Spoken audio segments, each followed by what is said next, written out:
안녕하세요. 편곡법 6주차 수업입니다. 우리가 지난 시간까지 리하모나이제이션을 했습니다. 화성을 바꾸는 방법에 대해서 배웠어요. 그래서 애드텐션과 코드 체인지를 통해서 기존의 곡을 나만의 방식으로 편곡하는 방법에 대해서 배웠습니다. 지금부터는 이제 피아노 편곡을 한번 해볼 텐데요. 두 개의 차이가 뭘까요? 리하모나이제이션과 이 피아노 편곡.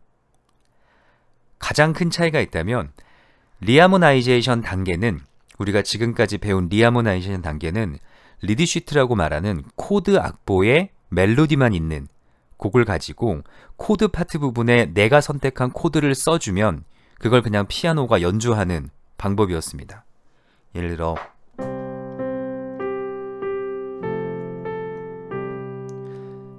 이런 악보가 있을 때 완성된 피아노 악보가 아니라 C 코드, 멜로디 이 딱 두 개만 있는 거예요. 그래서 이 악보를 보고 A라는 연주자는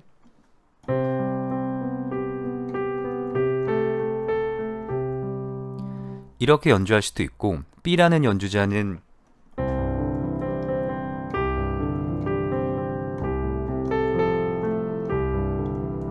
이렇게 연주할 수도 있겠죠. 중요한 건 내가 선택한 코드가 뭐냐라는 거지 연주자의 스타일과 어떤 성격은 반영되지 않아요. 악보에.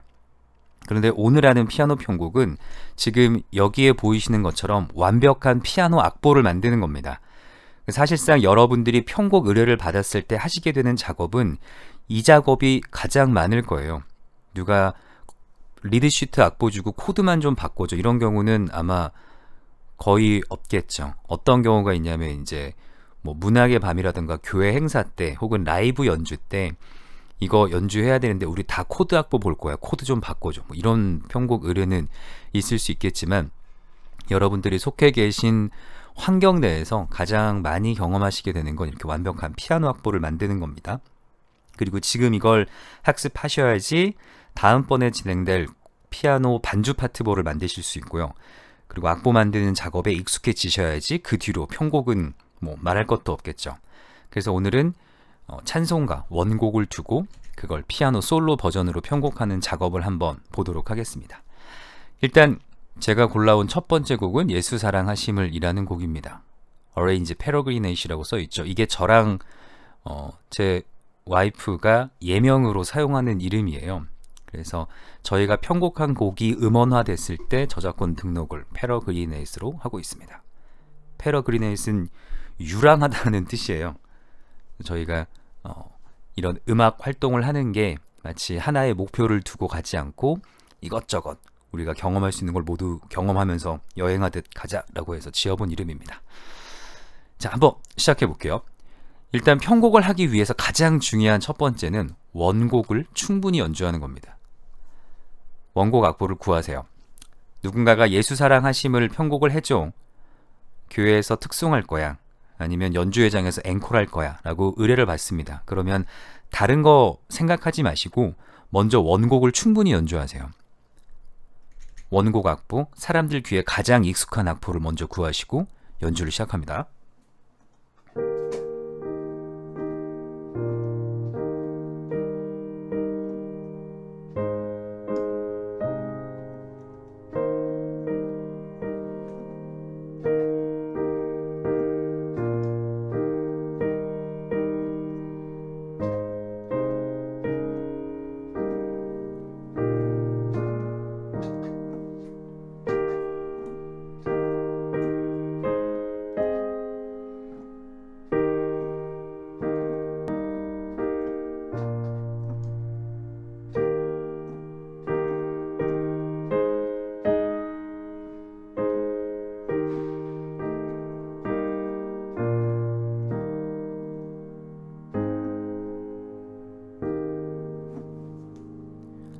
네, 제가 중간에 자꾸 틀려서 죄송하고요. 이렇게 원곡을 계속 반복해서 치시면 돼요. 때로는 베이스 라인만 한번 쳐보신다거나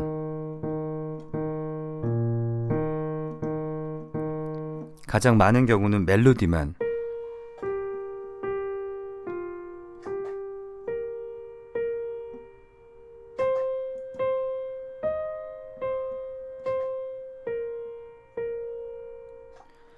이런 방식으로 좀 느낌을 넣어서 반복해서 연주하시는 게 중요해요. 여기에서 제가 많이 권해드리는 건 선율만, 선율을 충분히 살려서 연주하는 법에 익숙해지시면 편곡할 때 굉장히 좋아요. 제가 편곡할 때 룰로 두는 한 가지가 멜로디는 건들지 말아라 라는 거예요. 멜로디를 바꿀 수 있는 가능성을 갖게 되면 약간 산으로 가는 경우가 많아져요. 너무 많은 가능성들이 생기기 때문에 이 멜로디에 부딪히는 이 코드 때문에 이 코드를 포기해야 되는데, 멜로디를 고칠 수 있는 가능성을 갖게 되면 내가 선택하는 코드에 맞춰서 멜로디를 바꾸는 경우가 생겨요. 그래서 처음에는 절대 멜로디는 건들지 않도록, 뭐 리듬을 조금 변화시킨다거나 꾸미몸을 살짝 넣어줄 수는 있지만 멜로디 라인 자체를 원곡과 좀 다르게 바꾸는 건 옳지 않습니다. 그래서 우리 음악 프로그램 굉장히 많이 있죠. 거기에 나오는 다양한 옛날 가요들을 편곡해서 부를 때 잘 들어보시면 원곡 멜로디를 충분히 살리고 하는 편곡이 있고, 가사랑 멜로디 흐름은 비슷한데 멜로디를 너무 바꿔놨다, 이런 곡들이 있을 거예요. 멜로디를 바꾸면 약간 신선한 시도는 가능합니다. 그런데 제 원칙상으로는 그렇게 처음엔 접근하지 마라. 나중엔 얼마든지 할 수 있지만 지금은 최대한 선율을 지키시는 게 중요합니다. 이렇게 선율을 반복적으로 솔로 악기처럼 이제 쳐보시면서 전체적으로 이제 이 사운드에 익숙해졌다. 그러면 그 다음에 해야 되는 작업이 컨셉 정하기예요. 쉽게 말해서 어떤 식으로 할 것이냐, 보사노바로 편곡을 할 것이냐, 아니면 굉장히 화려한 쇼팽 스타일로 편곡을 할 것이냐, 소박하면서도 멜로디를 강하게 들려주고 누구나 쉽게 연주할 수 있는 방식대로 편곡할 것이냐, 이게 말하자면 컨셉입니다. 이때 가장 중요한 건 연주자 실력이 고려돼야 돼요. 여러분들이 이제 편곡을 하시게 되는 이제 교회의 편곡이나 아니면 아마추어 앙상블의 편곡 같은 경우는 우리가 생각하는 것보다 연주자 실력이 아주 출중하지 않을 수 있고요. 조금 실력이 좋다 하더라도 충분한 연습 시간이 없을 수 있습니다. 이전에도 강조드렸었죠. 그래서 무턱대고 내가 아는 모든 걸 다 악보에 써넣는다고 그게 연주되지 않아요. 연주는 무대 위에서 효과적으로 돼야지 좋은 편곡입니다. 그런데 연주자의 실력이 고려되지 않고 혹은 연주자의 성향이 고려되지 않고 편곡이 된다면 좋은 연주가 될 수 없겠죠. 컨셉에서 중요한 거, E 플랫으로 원곡이 되어 있는데 C키로 바꿀 거야. 조성 선택하기 중요합니다. 그런데 왜 C키를 선택했을까요? 연주자 실력 고려예요. 원곡의 E키 느낌은 굉장히 입체적이고 좋아요.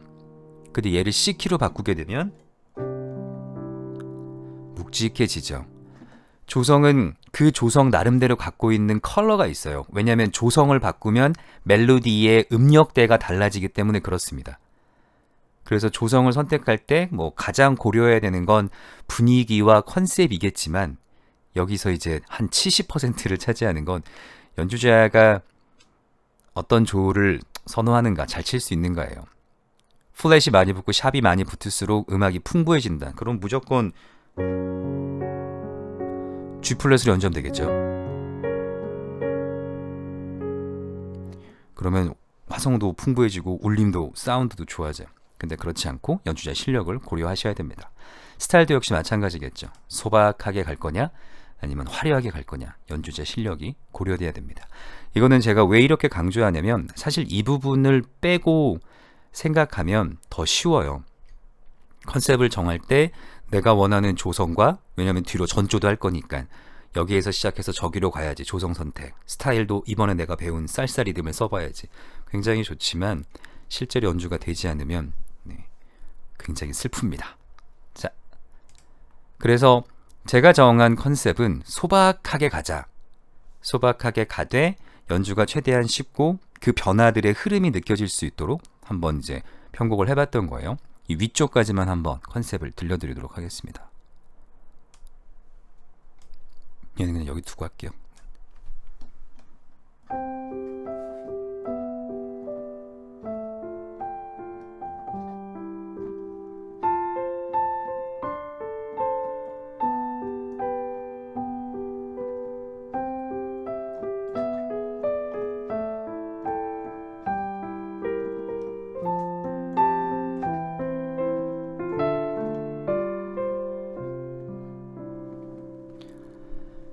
제가 치면서도 악보랑 조금 다르게 치죠.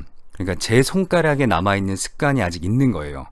연주자한테 맞춰진 악보가 아니라 편곡자는 반복적으로 곡을 치다 보니까 자기 손가락에 남아있는 습관들이 있어요. 그래서 편곡의 스타일들이 이제 드러나는 겁니다. 어쨌든 앞부분에서 중요한 건 순차적인 베이스 라인을 만들어서 조금 더 곡을 쉽게 순화시키는 거예요. 도, 시, 라, 솔, 파, 미, 레, 솔. 도, 시, 라, 솔, 파, 미, 레, 솔, 도. 그런데 여기와 여기의 차이를 두자면 앞부분에서 한번 이 부드러운 사운드는 들었으니까 여기에 샵을 넣음으로 해서 다른 이제 그 세컨더리 도미넌트 화성을 사용했죠. 이때 이것도 제 손가락 습관이었는데 솔, 솔샵 하면은 원칙적으로는 라로 가는 게 사운드는 부드러워요. 여기만 다시 보시면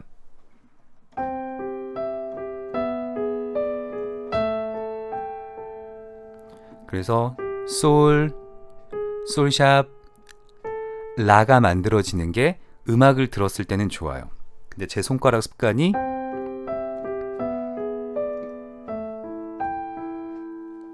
이렇게 가서 악보에 이렇게 그려놓고 있습니다. 어떤 얘기인지 아시겠죠? 이 과정은 나중에 이제 반복적으로 수정하는 과정에서 여기에 이제 멜로디 라인이라고 해요. 이런 라인들이 들리느냐. 그럼 만약에 이 편곡을 오케스트라로 편곡했을 때 이 솔, 솔샵, 라, 호른이나 클라리넷 같은 경우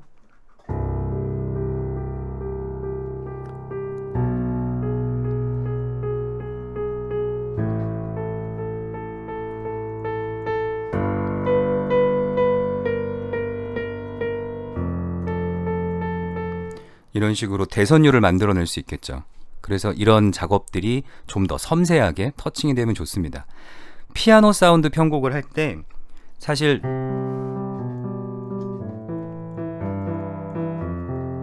어떻게 쳐도 울림 때문에 화성의 체계는 만들어져요. 그런데 편곡을 하실 때는 전국의 이 악보를 누군가 보고 오케스트라라는 큰 편성의 편곡을 할 때 어떤 멜로디 라인을 뽑아낼 수 있을 것인가, 좀 더 디테일한 생각들을 해보시면 좋습니다. 우리 입시곡 쓰거나 피아노 곡 쓸 때 소프라노, 알토, 테너, 베이스 해가지고 사성보를 다 나눠서 레이어를 이렇게 정해서 쓰죠. 그런 생각을 늘 해보시면 도움이 됩니다. 그리고 나서 아랫부분에서 위쪽에 있던 스타일이 바뀌어서 등장하죠.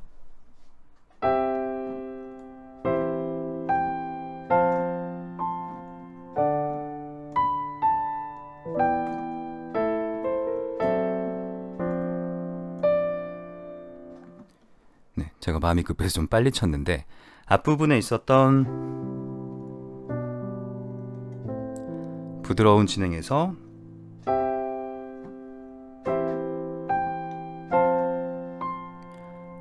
여기서 바뀌었어요. 왜 바뀌었죠?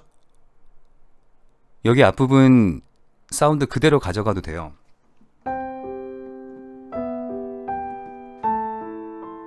가져가도 되는데 여기서 섹션을 바꿔준 건 원곡에서 verse와 후렴으로 나눠져 있다라는 걸 표현하기 위해서 그래요. 그러니까 이 얘기는 영감에 따라서 내 손가락 습관에 따라서 계속 가지 말고 처음 이제 컨셉을 정하기 그 단계에서 섹션을 나누라는 얘기예요. 그렇게 하지 않고 편곡을 하게 되면 거의 대부분의 경우 아래쪽 아르페지오, 오른쪽 선율로 편곡을 하게 됩니다.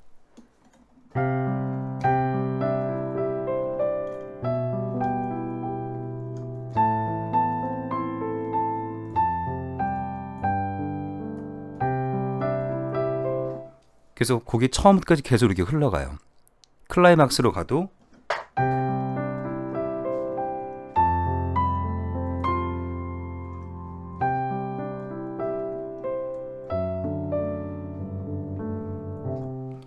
물론 이것도 하나의 편곡 방식이겠지만 좀 루즈하죠.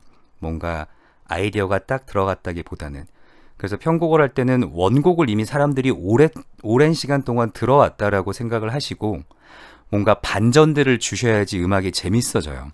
굉장히 재밌는 드라마와 재미없는 드라마를 보면 무슨 느낌인지 아시겠죠? 뻔한 스토리에 진부한 진행, 똑같은 장면들 되게 재미없겠죠. 그런데 막 반전들이 생기고 캐릭터들도 독특하고 이러면 재밌는 것처럼 음악도 마찬가지입니다. 이게 너무 과해지면 이제 막장 드라마가 되는 거고요. 적절하게 조화를 이루고 있으면 심심치 않게, 지루하지 않게 들을 수 있는 편곡이 되는 거예요. 그래서 뭐 썩 효과가 좋은 파트는 아니지만 어쨌든 벌스 부분과 클라이막스 부분, 차등을 둬서 편곡을 하셔라. 그 얘기입니다.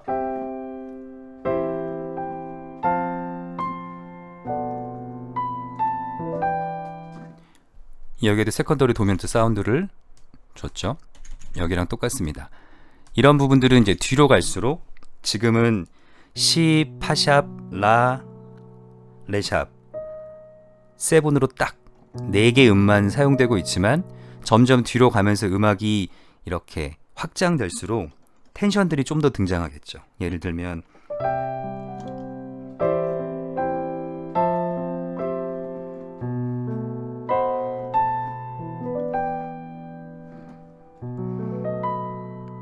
이거 무슨 텐션인가요?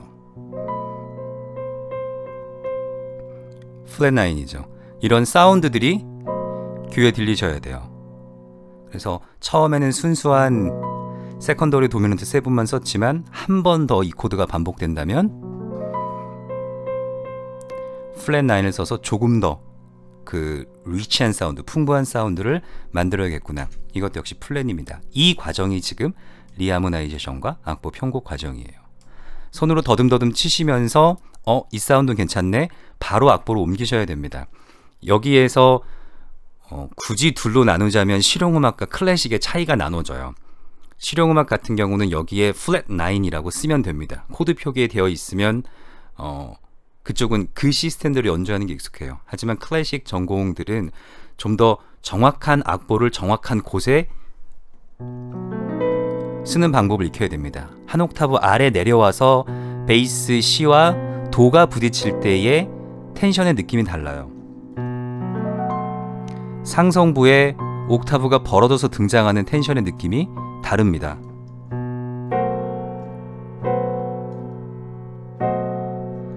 이렇게 내성의 텐션의 느낌이 등장할 때가 또 달라요. 내가 원하는 사운드는 뭔가 올바른 곳에 바르게 정확하게 표기하는 게 우리 클래식이 갖고 있는 장점 중에 하나입니다. 그래서 이런 코드가 하나 변화돼서 리하모나이제이션 돼서 등장하면 그 뒤쪽으로 251 서클 프로그레션들이 만들어지고 이런 시, 미, 라라는 서클 프로그레션 5도권 진행을 줬다면 그 다음에는 크로매틱으로 반전.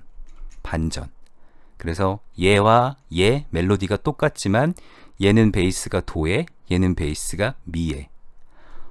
어떤 컨셉인지 아시겠죠? 어떤 스트럭처, 구조, 플랜인지.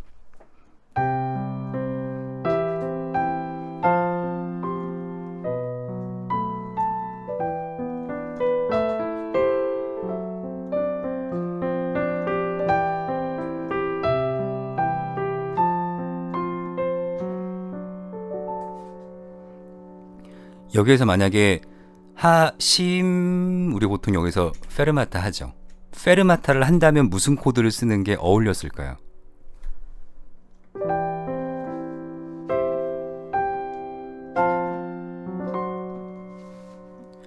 도미넌트 7 사운드는 오래 끌기에 좀 부담되는 사운드예요.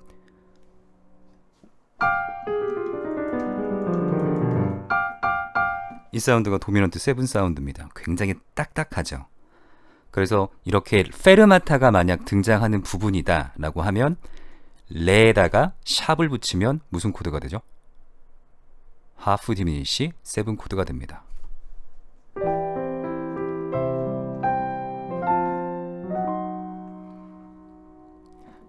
이 사운드가 이 사운드보다 훨씬 부드럽죠. 오래 끌기에 부담 없게끔 느껴지죠. 그래서 이런 선택들을 하시면 좋아요. 레샵을 붙여서 하면은 디미니시, 풀리 디미니시 코드가 되는군요. 제가 도샵을 안 붙였으니까. 네, 도샵을 붙이면 이상해지니까 여기선 풀리 디미니시입니다. 정정하겠습니다. 그래서 도미넌트 7 사운드보다 조금 더 오래 끌기 좋은 사운드들, 이런 사운드들을 찾아서 중간중간에 삽입해 주시면 됩니다.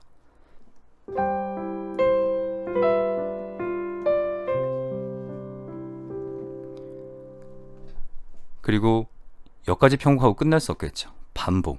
그러니까 찬송가 편곡은 기본적으로 반복하면서 변주가 들어가야 돼요. 그러면 가장 쉬운 변주 뭐가 있을까요? 옥타브 체인지가 있습니다. 이렇게 시작했던 음악 한 옥타브 내려주고, 지금 같은 경우는 이렇게 내려가고 있죠. 첫 시작이 이렇게 시작했다면 한번 선율 다 들려주고,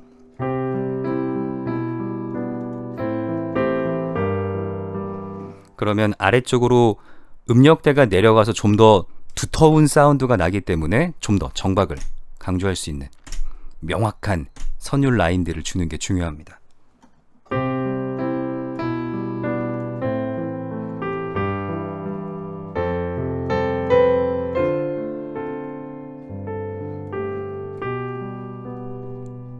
뒷장으로 넘어가 보면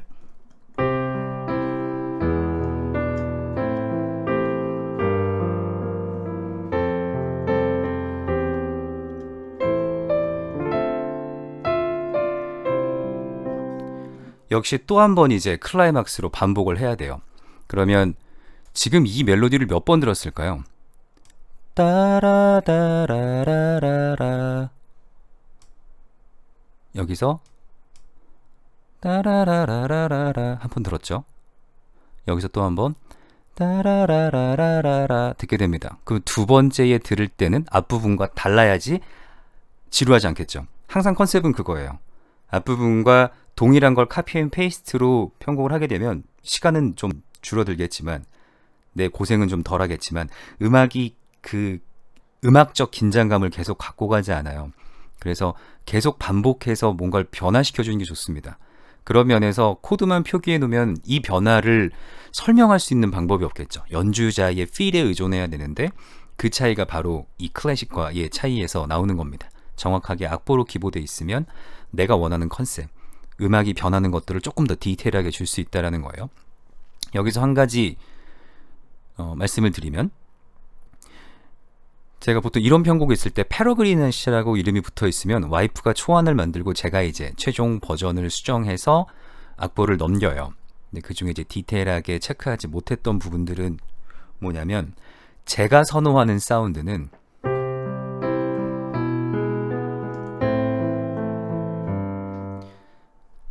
도에서 이 세컨더리 도미넌트는 하다못해 C를 사용하던, 아니면 G샵을 사용하던,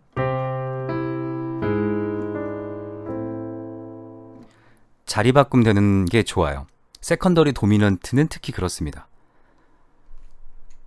또 좀 한 걸음 더 들어가면, 얘는 지금 6도에 대한 세컨더리 도미넌트죠. 6도에 대한 세컨더리 도미넌트가 갖고 있는 독립적인 사운드가 있어요.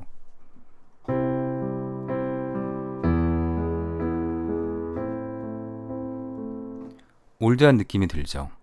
옛날에 사용됐던 노동가요나 이런 투쟁의 곡들에서 강렬한 사운드를 만들기 위해서 자주 사용되는 코드 진행이에요.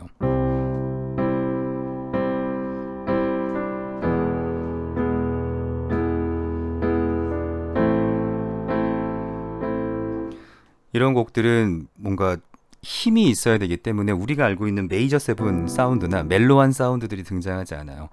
그래서 특히나 6도로 가는 5도 세컨더리 도미넌트를 사용하실 때 기본 위치를 사용하시면 이 느낌을 피하기가 굉장히 힘듭니다.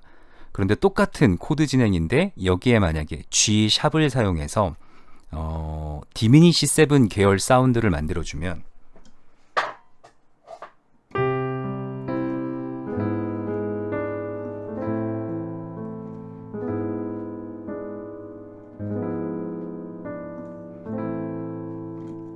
아까의 노동요 같은 사운드는 조금 줄어들죠.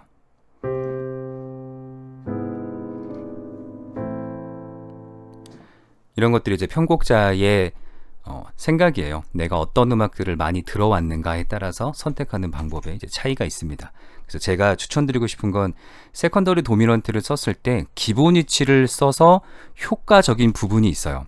그렇지 않은 부분이 있습니다. 그런데 대부분 6도에 대한 세컨더리 도미넌트는 조금 사운드가 그런 좀 독특한 사운드예요. 왜 크립 노래 들어봐도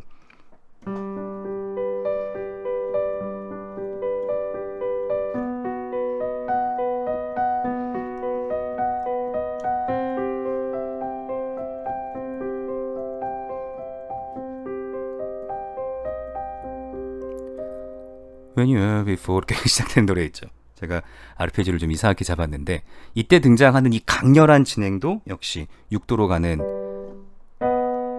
세컨더리 도미넌트 7 사운드예요. 그러니까 각각 코드의 프로그레션마다 어쩔 수 없이 우리가 지금까지 들어왔던 곡들의 이미지가 남아있어요.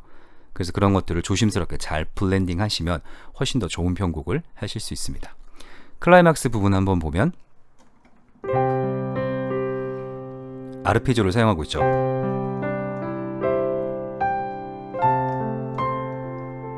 아르페지오 언제나 편곡하실 때 훌륭한 선택입니다. 아르페지오가 가지고 있는 건 부드러우면서도 페달을 밟고 있기 때문에 화성이 이렇게 배음들이 확장이 돼요. 그래서 언제나 무슨 사운드 쓰지? 어떻게 진행해야 되지? 아르페지오 선택하시면 훌륭한 사운드입니다. 그런데 아르페지오를 또 쓰게 되면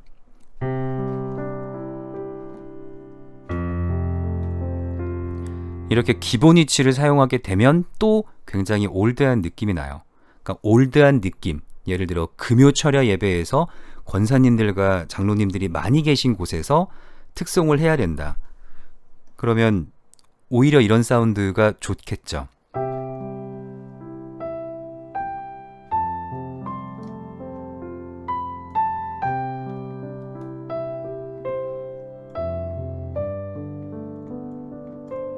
그냥 젠틀하게. 그런데 그렇지 않다? 그러면 근음 위치가 너무 강조되지 않도록 전이 형태들을 사용해 주시면 도움이 됩니다.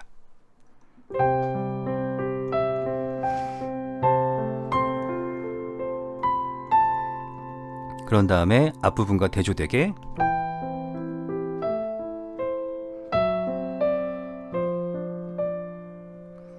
여기서 251을 한번 써볼게요.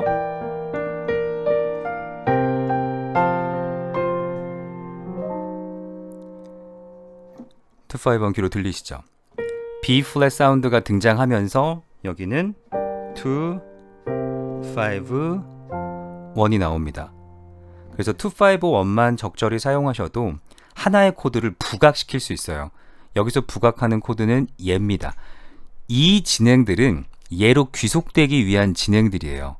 그래서 여기서 크로매틱 사운드는 지금은 이제 8분음표, 4분음표, 8분음표, 4분음표 이렇게 되어 있지만 캐릭터를 한번 보세요. 첫 번째 두 마디입니다.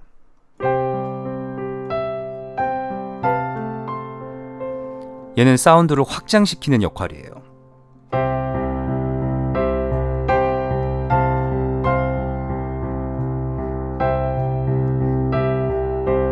이렇게 가서도 되겠죠. 그런데 역시 변화돼야 더 재미있으니까 동일한 멜로디지만 변화를 시킵니다. 이번엔 머물렀던 베이스가 쿵쾅 하고 넓은 도약을 하죠. 큰 도약을 하죠. 그런 다음에는 크로매틱 진행으로 5도까지 쓱 빨려 들어갑니다. 이럴 때 만약에 좀 더 그 연주자의 테크닉을 살려주고 싶다. 그러면 이런 식으로 여기서 리듬을 풀어주면 되겠죠. 여기서 주는 긴장감은 코드의 색채 때문에 그래요. 이쪽 뒤로 들어가서 여기에서 다시 251을 통해서 새롭게 변화되는 4도의 에어리아, 영역으로 들어갑니다. 그렇기 때문에 이런 전환점 부분들은 최대한 그 테크닉을 강조해 주시면 훨씬 더 효과가 살아요.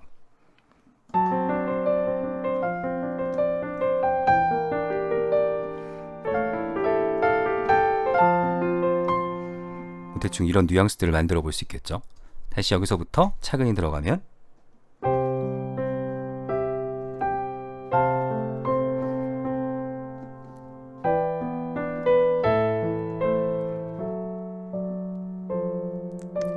여기까지 만들고 251입니다. 또 제 손가락 습관대로 쳤네요.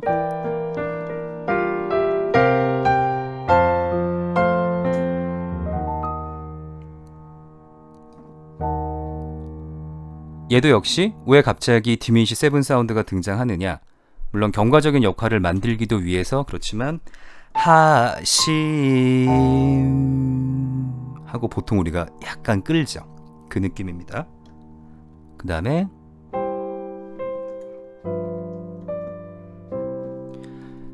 앞부분에서 열심히 크로매틱한 사운드 만들고 251 진행하고 여기에는 없는 fully diminish까지 써서 길게 끄는 페르마타 만들어줬는데 갑자기 여기서 1의 4륙 화성 나오죠.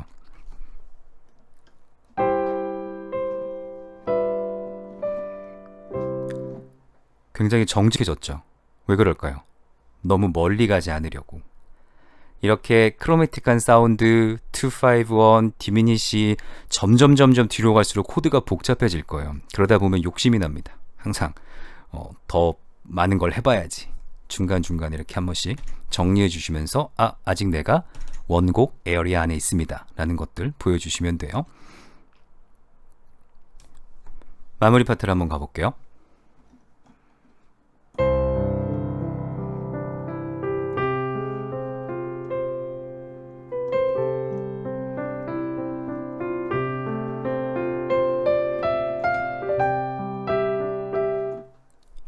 이거 뭐죠? 원곡에는 없는 간주 파트입니다. 간주 파트가 왜 있을까요? 역시 분위기를 상기하는 역할이에요. 찬송가는 누구나 빠밥 빠바밥 빠밥 얘를 기다리고 있습니다. 머릿속에서. 그런데 얘가 등장하지 않고 간주를 넣어줌으로 해서 분위기를 반전시켜주는 거예요. 그러니까 여기서 느껴야 되는 건 우와, 간주를 넣을 수 있는 기술이 있단 말이야. 이건 다 알고 있는 거죠. 간주를 넣는다라는 건 별로 새로운 아이디어는 아니에요. 간주는 당연히 넣어줘야 됩니다. 반전을 위해서. 그래서 인트로덕션, 벌스, 간주, 클라이막스, 엔딩 여러 가지 요소는 기본적으로 편곡에 필요해요. 문제는 어떤 라인을 살릴 거냐라는 거예요. 이 간주 파트를 앞부분과 뒷부분과 어떻게 대조를 둘 것이냐인데 여기서 조심스러운 대조를 찾아보면 굳이 분석하면 무슨 코드냐? 4도의 마이너입니다. 차용화음이죠. 그러니까 앞부분에서 4도 마이너 사운드 들어보신 적 없죠? 앞부분에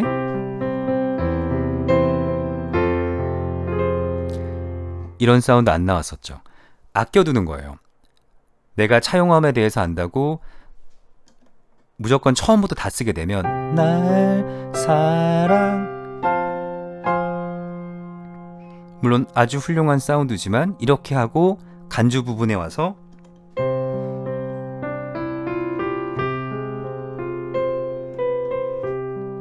하나도 안 신선하겠죠.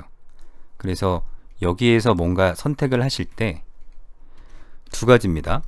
뒤에서 쓰려고 아껴놔야 된다. 왜? 그래야지 신선하니까. 와, 뒤에서도 쓸 거니까 미리미리 암시해 줘야 된다. 왜? 그래야 통일성 있으니까. 이 두 가지 사이에서 고민하시면 돼요. 그래서 곡을 보면 하나의 이제 모티브, 아이디어가 있죠. 가장 작은 단위의 아이디어가 있습니다. 이 곡이 가지고 있는 기본적인 사운드.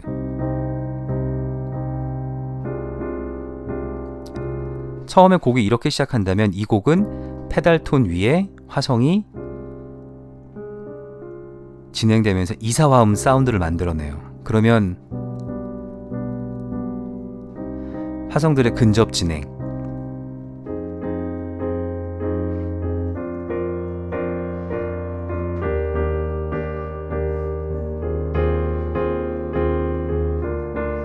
이런 식으로 계속 근접 진행들을 이어가야 통일성이 생기죠.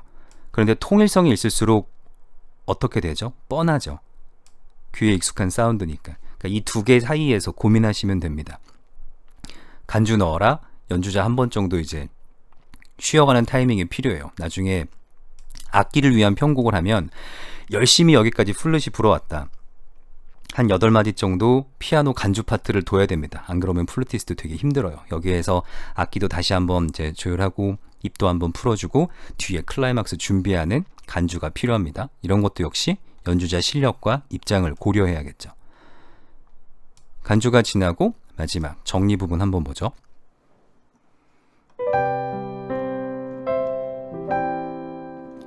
한 번도 등장하지 않았던 메이저 7 사운드, 강렬한 9 사운드.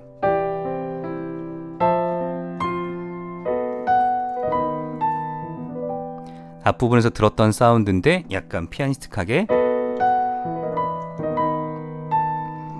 여기서 말씀드렸죠. 이 C 어차피 있는 거니까 D샵이 나올 때 여기가 C 내추럴로 나오면 플랫 9 사운드가 만들어진다.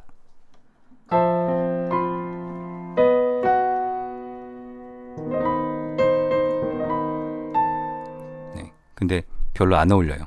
왜 그러냐면 D샵, C 내추럴까지는 좋은데 멜로디가 뭐에 있죠? B에 있습니다.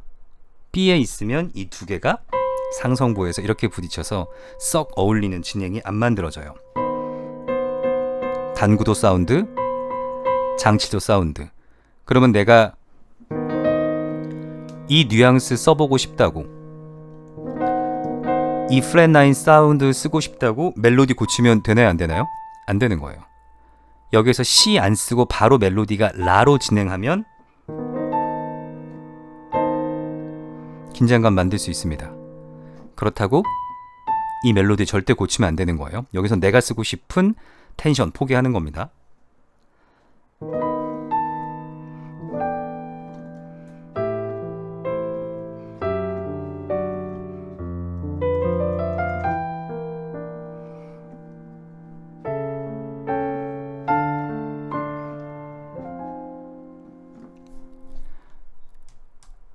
여기서 보여줬던 사도 차용화음, 여기서 길게 끄는 부분 지금까지는 디미니시트로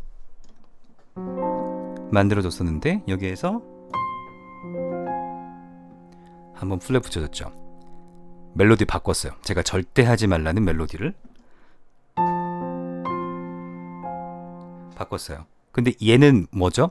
하심 성경에 이렇게 등장하는 이제 경과적인 멜로디죠. 그러니까 엄밀히 말하면 멜로디를 바꾼 거지만 이 정도 한 번쯤은 효과적이니까 봐주자 이런 생각을 할 수 있습니다. 플랫은 플롯은 똑같아요. 흐름은 앞부분과 똑같습니다. 하지만 건반의 어떤 이제 조합들, 흐름들 이런 것들로 좀 차등을 둬서 반전의 요소들을, 그러니까 전환점, 변화의 요소들을 넣으시면 됩니다. 어떻게? 애드 텐션 사용하셔서, 보이싱 변화하셔서 앞부분에서 이렇게 쳤다면 뒷부분에 가서는 이렇게 치는 것만으로 변화가 만들어집니다. 이게 여러분들이 지난주까지 배웠던 리하모나이제이션에 들어가 있는 거예요. 마지막 라스트 부분을 보도록 하겠습니다.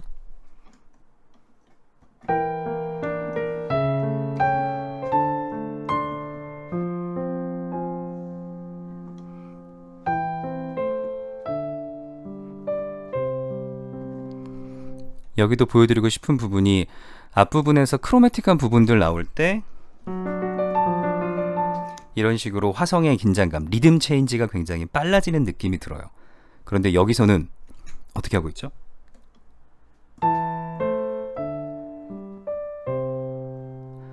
한마디 안에 4번의 리듬 체인지가 등장하죠. 그러면 당연히 연주자는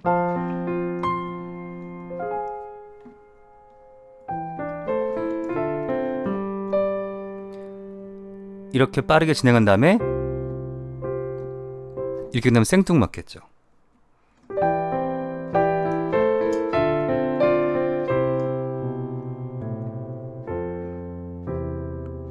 여기서 계속 이 속도감을 이어가는 건 무슨 이유일까요?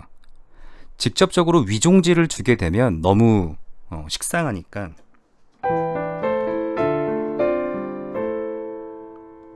너무 식상하니까 1도로 끝나지만 여전히 속도감을 가지고 코다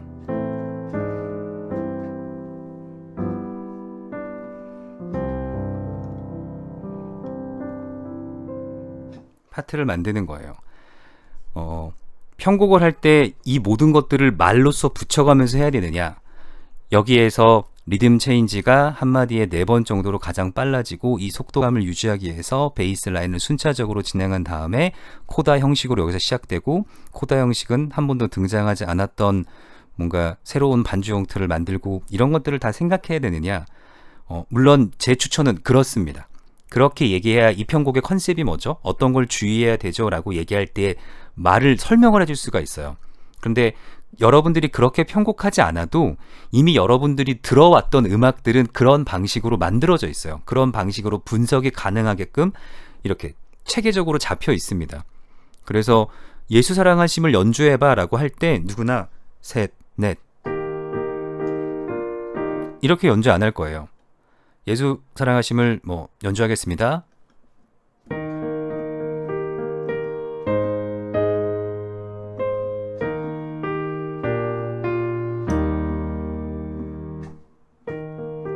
이렇게 연주하겠죠. 지금 이 사운드가 뭐죠? 인트로덕션 만든 거예요. 왜냐면 누구나 그 인트로덕션으로 음악이 시작한다는 걸 들어왔으니까. 예수 사랑하심을 뭐 연주 시작하겠습니다.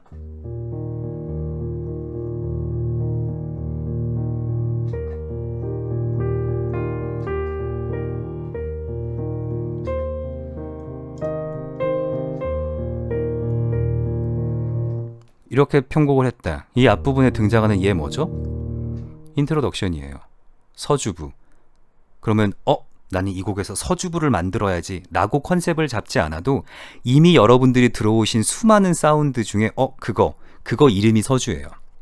그러니까 이 편곡법 시간에는 나한테 습관적으로 있는 것들이 어떤 방식으로 그냥 이름이 붙여지는가, 어떻게 설명할 수 있는가 배우는 거예요. 왜? 그걸 배우면 그 부분을 어떻게 응용하고 발전시켜야 할지를 찾을 수 있는 겁니다. 여기에 나 차용함 썼다. 그러면 이 차용함 아이디어를 다음 부분에서는 어떤 방식으로 발전시켜 봐야지. 이런 생각들을 이제 하게 되는 겁니다. 그래서 이론적인 기반이 중요한 거고, 이 이론적 기반을 배우면 그게 반드시 실습으로 이어져야 되는 거예요. 자, 제가 최대한 많은 인포메이션을 드리기 위해서 디테일하게 설명하다 보니까 그냥 필에 의존해도 충분히 가능한 것들을 자꾸 말로 설명하게 돼요. 그래서 중간에 오히려 더 헷갈리는 부분도 있으실 텐데, 편곡을 할 때, 편곡은 말씀드렸죠. 리얼라이제이션의 영역입니다. 컴포지션의 영역이 아니에요. 그래서 이매지네이션이 아니라 리얼라이제이션이기 때문에 어떻게 보면 정답이 있어요. 그 정답은 연주를 했을 때 모든 상황에 맞춰서 충분하게 적절하게 연주가 잘 돼야 된다는 목적을 갖고 있어요. 그렇기 때문에 일단 편곡을 하실 때 원곡을 충분히 연주해 보시고요. 연주자 실력을 고려한 컨셉을 정해 보시고, 본격적인 편곡 작업, 그래서 아르페지오의 선율만 만들지 마시고 코드를 바꿔보는 리하모나이제이션, 좀 더 풍성하게 써보는 리하모나이제이션, 그 다음에 그렇게 만들어진 건반의 움직임들을 정확하게 악보로 기보하시고, 이 편곡을 하실 때 신선한 반전과 통일성 두 가지 사이에서 고민하시면서 마무리를 지어 보시고요. 마지막에는 이제 손사보를 하시는 분은 없을 테니까 사보 프로그램으로 사보를 하신 다음에 반복적으로 들어보세요. 근데 절대 사보 프로그램이 주는 사운드에 맞춰서 뭔가를 수정하지 마세요. 그건 실제 피아노랑 다릅니다. 그런데 사보 프로그램을 통해서 반복적으로 들으면서 이 프로그램에서도 사운드가 잘 안 나면 피아노에서도 사운드가 잘 안 난다는 얘기예요. 아래쪽에서 울리는 이런 사운드, 혹은 아래쪽 저음들, 이런 사운드, 사보 프로그램에서 이상하게 들리네? 이건 피아노에서도 이상하게 들립니다. 그래서 사보 프로그램을 들으면서 조금 어렵지 않게 수정을 하시고 반드시 피아노를 한 번씩 더듬더듬 쳐보시면서 실제 사운드에 맞게 고쳐보시면 돼요. 이때 중요한 건 피아노로 연주한다는 거예요. 이게 절대 기타나 아니면 신디사이저의 EP 사운드가 아닌 어쿠스틱 피아노로 연주가 될 거예요. 그러니까 여기서 중요한 건 무슨 악기로 연주될 건가에 대한 생각도 이제 명확하게 하셔야겠죠. 자, 오늘 원래는 두 곡을 보려고 했는데 한 곡이 조금 길어져서 다음 시간에도 다시 한번 이 피아노 솔로곡을 보고요. 중간고사는 리하모나이제이션과 이런 편곡이 합쳐진 찬송가 피아노 솔로곡을 하나 편곡하는 걸로 프로젝트를 정해보도록 하겠습니다. 자, 오늘 좀 여기까지 하겠습니다. 수고하셨습니다.